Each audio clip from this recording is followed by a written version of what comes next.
আমার ইজ্জত বাঁচাতে বা জীবনটা বাঁচাতে একটা ব্যবস্থা নিয়েছে, কিন্তু আমি তো ফিরে আসবোই ইনশাল্লাহ। আমার মৃত্যুদণ্ড দিয়েছে, আমি পরোয়া করি না, আমি আসবো, সময় হলে আসবো। তবে তার আগে এতদিন তারেক জিয়া, খালেদা জিয়া, তাদের এত নাম শুনেছেন আপনারা, তাদের আমলটা একটু দেখেন। কারণ না দেখা পর্যন্ত তো আপনারা বুঝবেন না। যেমন ইনুস সম্পর্কে যখন আমি কিছু বলতাম তখন কেউ বিশ্বাস করতে চাইতো না। 2018 সাল থেকে সে চক্রান্ত করে যাচ্ছে। 2007 সালে নিজে দল করার চেষ্টা করেছে। 2011 সাল থেকে তার চেষ্টাই ছিল কিভাবে আমাকে ক্ষমতাচ্যুত করবে বা হত্যা করবে। 24-এ এসে পেরেছে। সে 11 সাল থেকে যেটা চেষ্টা 24-এ এসে করতে পারলো। তারপর যখন বেঁচে আছি, ইনশাল্লাহ একদিন বাংলাদেশে আসবো। বাংলাদেশের মানুষের জন্য ঠিকই আবার আমরা উন্নত জীবন দিতে পারবো, এ বিশ্বাস আমার আছে। ভোট একটা হলো, ভোটে ভোটাররা ভোট না দিলেও 59% ভোট পড়ে গেছে। 3.5 ঘন্টা পরে 14% ভোট, আর তারপরে পরে 59%। কাজে কি হারে চুরি! আওয়ামী লীগ আমলের ইলেকশন 14, 18, 24 নিয়ে প্রশ্ন যারা তোলে, তাদের কাছে আমার প্রশ্ন যে এই ইলেকশনটা কেমন হলো দেখলেন তো? ভোট কারচুপি কাকে বলে? আমাদেরকে বলা হতো দিনের ভোট রাতে, আর এখন আমরা কি দেখলাম? দিনের ভোট সন্ধ্যা, আগের দিনের সন্ধ্যা থেকে শুরু, এবং গুনতে গুনতে এত বেশি হয়ে গেল, আর এমন বেসামাল যে এখনো হ্যানা ভোট সংশোধন করে যাচ্ছে আর প্রজ্ঞাপন দিয়ে যাচ্ছে। এর থেকেই তো প্রমাণ হয় যে কিভাবে কারচুপিটা হয়েছে। যদিও বিদেশিদের এনে দেখালো, লাইন লাইন করানো হলো এবং খুব ভালো ইলেকশন, তাহলে ভোটটা আসলো কোত্থেকে? অপরাধীদের ইন্ডেমনিটি দিয়েছে। এই ইন্ডেমনিটি প্রত্যাহার করে প্রত্যেকটা অগ্নিসন্ত্রাসকারী, এই খুনিদের বিচার করতে হবে, এবং এই মুহূর্তে আওয়ামী লীগের উপর থেকে ব্যান তুলে দিতে হবে, সমস্ত বন্দীদের মুক্তি দিতে হবে। আগামী 7 মার্চ এবং 17 মার্চ, 26 মার্চ, 7ই মার্চ জাতির পিতার সেই ঐতিহাসিক ভাষণ, যে ভাষণ ইউনেস্কো কর্তৃক, জাতিসংঘ কর্তৃক বিশ্ব প্রামাণ্য দলিলে স্থান পেয়েছে, যে ভাষণ সারা বিশ্বের 2500 বছরের যত ভাষণ জনগণকে উদ্বুদ্ধ করা, তার মধ্যে সর্বশ্রেষ্ঠ ভাষণ 7ই মার্চের ভাষণ। 17 মার্চ জাতির পিতা বঙ্গবন্ধু শেখ মুজিবের জন্মদিন, আমরা শিশু দিবস হিসেবে উদযাপন করি। সেই শিশু দিবস হিসেবেই এটাকে উদযাপন করতে হবে, সেই উদ্যোগটা নিতে হবে। 26শে মার্চ আমাদের স্বাধীনতা দিবস।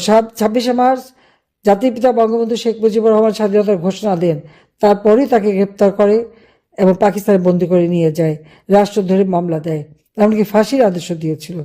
কিন্তু এর মধ্যে পাকিস্তানি হানাদার বাহিনী আমাদের মুক্তি বাহিনী এবং মিত্র বাহিনী, ভারতীয় বাহিনীর কাছে সারেন্ডার করে। কাজে জাতির পিতা মুক্তি পান, ফিরে আসেন দেশে। কাজে 26শে মার্চ আমরা যথাযোগ্য মর্যাদার সাথে উদযাপন করব।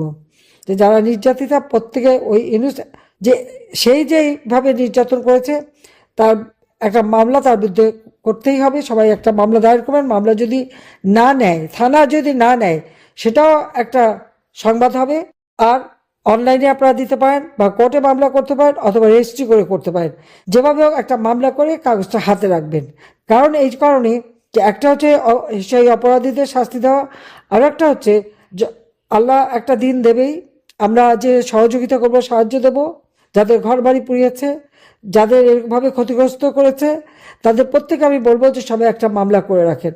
তাহলে যেটা দেখে আমরা সত্যিকার যারা ক্ষতিগ্রস্ত তাদেরকে সহযোগিতা করতে পারি। তার মামলা না করলে আমরা বুঝবো কি করে যে এ তো যে কেউ এসে বলবে যে আমি ক্ষতিগ্রস্ত।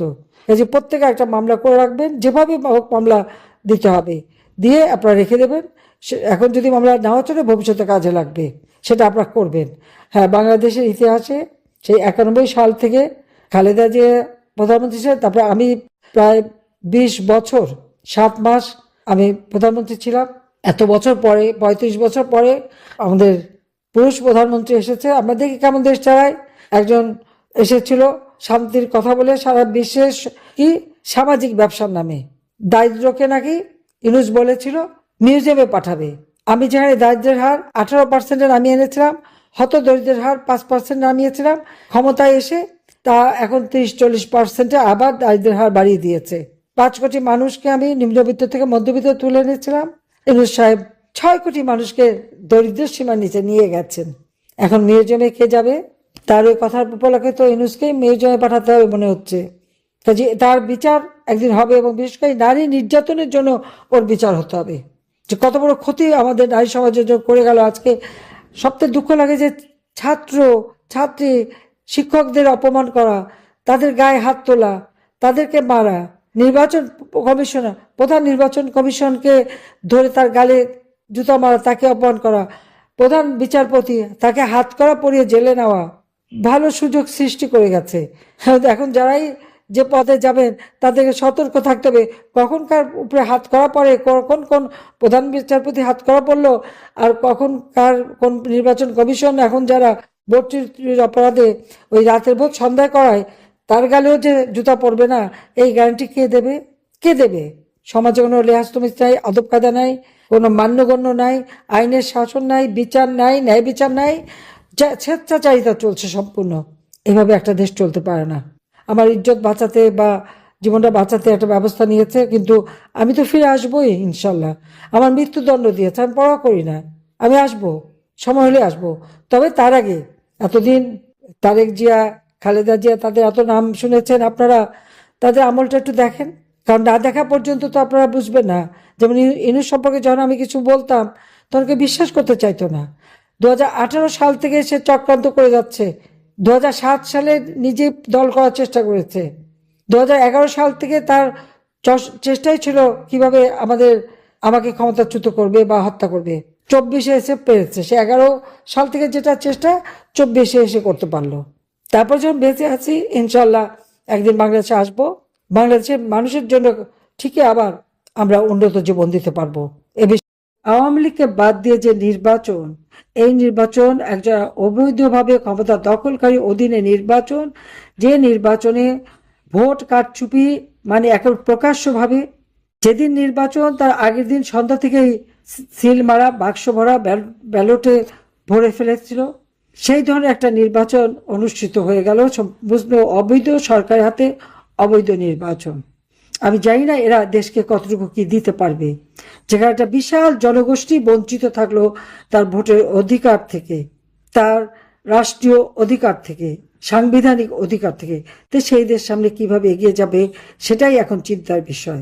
তো আওয়ামী লীগের অপরাধটা কি? আওয়ামী লীগ স্বাধীনতা এনে দিয়েছে, আওয়ামী লীগ দারিদ্র্য বিমোচন করেছে, আওয়ামী লীগ দেশের মানুষের অধিকার প্রতিষ্ঠা করেছে, শান্তি নিরাপত্তা দিয়েছে। এটাই কি আমাদের অপরাধ ছিল? সেটাই আমার প্রশ্ন। ইলেকশনের নামে একটা প্রহসন খেলে যে নির্বাচনে আওয়ামী লীগ অংশগ্রহণ করতে পারে নাই, যেখানে আওয়ামী লীগের ভোট 53%, সেই আওয়ামী লীগকে বাদ দিয়ে ইলেকশন করলে আর বাংলাদেশের 50 ভাগের অধিক ভোটারকে বঞ্চিত করে নির্বাচন করলে সেই নির্বাচন কখনো বৈধ হতে পারে না। অবৈধ সরকারের হাতে নির্বাচন অবৈধই থেকে যায়। আজকে দুর্ভাগ্য, বাংলাদেশে আওয়ামী লীগকে নির্বাচন করতে দেয়নি, তার নির্বাচন নামে যে খেলা, যে সরকার এসছে তার উপর দেশের মানুষ কোনো আস্থা বিশ্বাস রাখতে পারে না। একমাত্র আওয়ামী লীগই পারে বাংলাদেশের মানুষের ভাগ্য পরিবর্তন করতে, আওয়ামী লীগই পারে দেশকে উন্নত করতে, আওয়ামী লীগই পারে বাংলাদেশের জনগণের শান্তি নিরাপত্তা দিতে, উন্নতি দিতে এবং অর্থনৈতিক সমৃদ্ধি দিতে।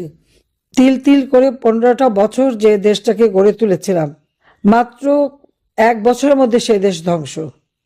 তবে আমার দৃঢ় বিশ্বাস, বাংলাদেশের জনগণের প্রতি আমার আস্থা বিশ্বাস আছে, কারণ এত অপবাদ, এত বদনাম করা সত্ত্বেও যখনই নির্বাচন এসেছে এবং যখনই সার্ভে করেছে দেখা গেছে আওয়ামী লীগ, এমনকি আওয়ামী লীগ 53% ভোটার আওয়ামী লীগকে সমর্থন করে। এত অপবাদ, এত কিছুর পরেও, নির্যাতনের পরেও, কারণ মানুষ আওয়ামী লীগকেই চায়, আওয়ামী লীগের উপরই তাদের আস্থা। এবং বাংলাদেশের মানুষ জানে যে একমাত্র আওয়ামী লীগই পারবে তাদের জীবন মান উন্নত করতে। আমাদের সকল অর্জিত অর্থনীতি সম্পূর্ণভাবে ধ্বংস, ব্যবসা বাণিজ্য সব দিক থেকে বাংলাদেশ যখন এত বেশি মানে সমৃদ্ধশালী ছিল, আজকে সেটা সম্পূর্ণ ধ্বংস করে দিয়ে গেল। আমার শুধু এটাই দুঃখ লাগে যে দিন রাত অক্লান্ত পরিশ্রম করে এই লাখো শহীদ, যাদের রক্তের বিনিময়ে আমরা স্বাধীনতা পেয়েছি, আমার ভাষা শহীদ, যাদের রক্তের বিনিময়ে আমরা মাতৃভাষায় কথা বলার অধিকার পেয়েছি, আজকে তাদের অবদান সম্পূর্ণভাবে ভুলুণ্ঠিত। আজকের বাংলাদেশ এখন অন্যের কাছে করুণা ভিক্ষা করার দেশ হয়ে গেছে। এই দেশটিকে ধ্বংসস্তূপে পরিণত করে দিয়ে গেল সে অবৈধভাবে ক্ষমতা দখলকারী, ম্যাটিকুলাস ডিজাইনের মাধ্যমে যার ক্ষমতা আরোহণ, ডক্টর মোহাম্মদ ইউনূস। এরপর নির্বাচনে আজকে যারা এসেছেন তাদের হাতেও আমরা দেখেছি অতীতে জঙ্গি বাহিনীর সৃষ্টি, গ্রেনেড হামলা, বোমা হামলা, দুর্নীতিতে বারবার চ্যাম্পিয়ন, এই তো ছিল আমাদের ইতিহাস। কিন্তু এই বদনাম থেকে আমরা বাংলাদেশকে শান্তির দেশে উন্নীত করেছিলাম। সকলের সাথে বন্ধুত্ব, কারোর সাথে বরিতা নয়, এই নীতি আমরা অনুসরণ করেছিলাম। কিন্তু আজকে সবকিছুই শেষ হয়ে গেছে। তবে আমি দেশের মানুষ আপনাদের বলবো, আপনাদের সাহস আছে, শক্তি আছে। আমাদের অগণিত নেতাকর্মীকে নির্যাতন করা হয়েছে, হত্যা করা হয়েছে, ঘর বাড়ি ব্যবসা প্রতিষ্ঠান জ্বালিয়ে পুড়িয়ে ছারখার করে দেওয়া হয়েছে। আজকে ছাত্র, শিক্ষক, আইনজীবী, সাংবাদিক, বুদ্ধিজীবী কেউই রেহাই পায়নি। এইরকম অবস্থা তো আমরা কখনো চাইনি। বাংলাদেশ হবে শান্তিপূর্ণ দেশ, বাংলাদেশ হবে শান্তির দেশ, উন্নত দেশ, এবং বাংলাদেশ হবে সারা বিশ্বে একটা বিশ্ব হিসেবে গড়ে উঠবে, উন্নয়নের রোল মডেল হিসেবে। ইনশাল্লাহ আবার আমরা দিন ফিরে পাবো, আমি বিশ্বাস করি। শহীদের রক্ত বৃথা যায় না। যে সংগঠন ক্ষমতায় থাকা অবস্থায় 21শে ফেব্রুয়ারি শহীদ দিবস ঘোষণা করলো, শহীদ মিনার গড়ে তুললো, আজকে তারাই যেতে পারবে না। এর থেকে দুঃখের আর কি হতে পারে? তবে এই অন্ধকার কেটে যাবে, আবার বাংলাদেশের মানুষ সগৌরবে ফিরে আসবে, এই বিশ্বাস আমার আছে। এই রমজান মাস সবাইকে আমি রমজানে মোবারকবাদ জানাচ্ছি এবং ভাষা শহীদদের প্রতি আমার শ্রদ্ধা জানাচ্ছি। ইনশাল্লাহ দিন ফিরে আসবে, জাতির পিতা বঙ্গবন্ধু শেখ মুজিবুর রহমানের স্বপ্নের সোনার বাংলা আমরা। যাক, সবাই ভালো থাকেন, সুস্থ থাকেন। রমজানের মোবারকবাদ জানাই, ঈদের আগাম শুভেচ্ছা জানাই। জয় বাংলা, জয় বঙ্গবন্ধু, বাংলাদেশ চিরজীবী হোক।